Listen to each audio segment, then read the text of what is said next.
ನೋಟಿಸ್ಗೆ ಉತ್ತರ ಕೊಟ್ಟು ಇಷ್ಟಕ್ಕೆ ಸುಮ್ಮನಾಗಲಿಲ್ಲ ಯತ್ನಾಳ್, ಬದಲಾಗಿ ಅವರು ಮತ್ತೊಂದು ಸುತ್ತಿನ ಸಮರಕ್ಕೆ ಮುಂದಾಗ್ತಾ ಇದ್ದಾರೆ ಅಂತ ಕಾಣಿಸುತ್ತೆ. ಕಾರಣ ಇದೇ 20ಕ್ಕೆ ಯತ್ನಾಳ್ ತಂಡದಿಂದ ಮತ್ತೊಂದು ಸಭೆಯನ್ನ ನಡೆಸುವ ವಿಚಾರ. ಈ ಬಗ್ಗೆ ಬಿಜೆಪಿ ರಾಜ್ಯಾಧ್ಯಕ್ಷ ವಿಜಯೇಂದ್ರ ಅವರು ಕೂಡ ಪ್ರತಿಕ್ರಿಯಿಸಿದ್ದಾರೆ.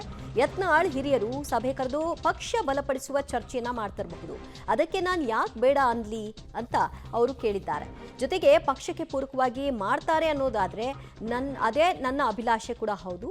ಭಿನ್ನರ ಸಭೆ ಬಗ್ಗೆ ವಿಜಯೇಂದ್ರ ಬಹಳ ಸಾಫ್ಟ್ ಆಗಿ ಹಾಗೆ ರಿವರ್ಸ್ ಆಗಿ ಮಾತಾಡೋದ್ರ ಬದಲು ಬ್ಯಾಲೆನ್ಸ್ಡ್ ಆಗಿ ಮಾತಾಡ್ತಾ ಇರೋದನ್ನ ಗಮನಿಸಬಹುದಾಗಿದೆ. ಸೊ ಬಹುಶಃ ವಿಜಯೇಂದ್ರ ಅವ್ರಿಗೆ ಇದು ಹೈಕಮಾಂಡ್ನ ಸೂಚನೆನ, ಅದೇ ಕಾರಣಕ್ಕೆ ಅವರು ಕೂಡ ರಿವರ್ಸ್ ಕೊಡದೆ ಎಲ್ಲವರು ಕೂಡ ಅಕ್ಸೆಪ್ಟ್ ಮಾಡ್ತಿರೋ ರೀತಿಯಲ್ಲಿ ಮಾತನಾಡ್ತಾ ಇದ್ದಾರಾ? ಕೇಳಿ ಅವ್ರ ಮಾತನ್ನ.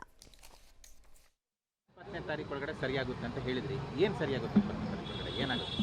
ನಿಮ್ಮೆಲ್ಲ ಪ್ರಶ್ನೆಗಳಿಗೆ ನಾಳೆ ಉತ್ತರ ಕೊಡ್ತೇನೆ. ಅದೇ 20ನೇ ತಾರೀಕು ಯತ್ನಾಳ್ ಅವರ ತಂಡದ ಸದಸ್ಯರು ಸಭೆ ಕರೆದವರು ಬೆಂಗಳೂರಲ್ಲಿ. ಅವ್ರು ಹಿರಿಯರಿದ್ದಾರೆ, ಸಭೆ ಕರೆದು ಚರ್ಚೆ ಮಾಡಬೇಕು, ಪಕ್ಷ ಹೆಂಗೆ ಬಲಪಡಿಸ್ಬೇಕು ಅಂತೇಳಿ ಅವ್ರು ಚರ್ಚೆ ಮಾಡೋದಕ್ಕೆ ನೀವು ಯಾಕೆ ಬೇಡ ಅಂತ ಹೇಳ್ತೀರಿ? ಅದ್ರ ಬಗ್ಗೆ ನಾನು ತಲೆ ಕೆಡಿಸ್ಕೊಂಡಿಲ್ಲ. ಯಾಕಂದರೆ ಯಾರೇನೇ ಮಾಡಿದ್ರು ಕೂಡ ಪಕ್ಷಕ್ಕೆ ಪೂರಕವಾಗಿ ಆಗಬೇಕು ಅಂತಕ್ಕಂಥದ್ದು ನಮ್ಮೆಲ್ಲರ ಅಭಿಲಾಷೆ. ಆ ನಿಟ್ಟಿನಲ್ಲಿ ಅವರು ಕೂಡ ಮಾಡ್ತಾ ಇರ್ಬೋದು ಅಂತ ನಾನು ಅಂದ್ಕೊಂಡಿದ್ದೇನೆ. ಪಕ್ಷಕ್ಕೆ ಪೂರಕ ಆಗೋ ರೀತಿಯಲ್ಲಿ ಅವರ ಸಭೆ ಇದ್ರೆ ಅದಕ್ಕೆ ನಾನು ಅಡ್ಡಿಪಡಿಸೋಲ್ಲ, ಪಕ್ಷ ಬಲವರ್ಧನೆ ಆಗುತ್ತೆ ಅನ್ನೋದಾದ್ರೆ ಆಗಲಿ, ಅವರು ಹಿರಿಯರಿದ್ದಾರೆ, ಅವರೆಲ್ಲವನ್ನೂ ಕೂಡ ಯೋಚಿಸಿ ಮಾಡ್ತಾರೆ ಅಂತ ನಾನು ಭಾವಿಸ್ತೀನಿ ಅಂತ ವಿಜಯೇಂದ್ರ ಅವರು ಬಹಳ ನಗುಮುಖದಲ್ಲೇ ಇದಕ್ಕೆ ಪ್ರತಿಕ್ರಿಯೆಯನ್ನು ಕೊಟ್ಟಿದ್ದಾರೆ.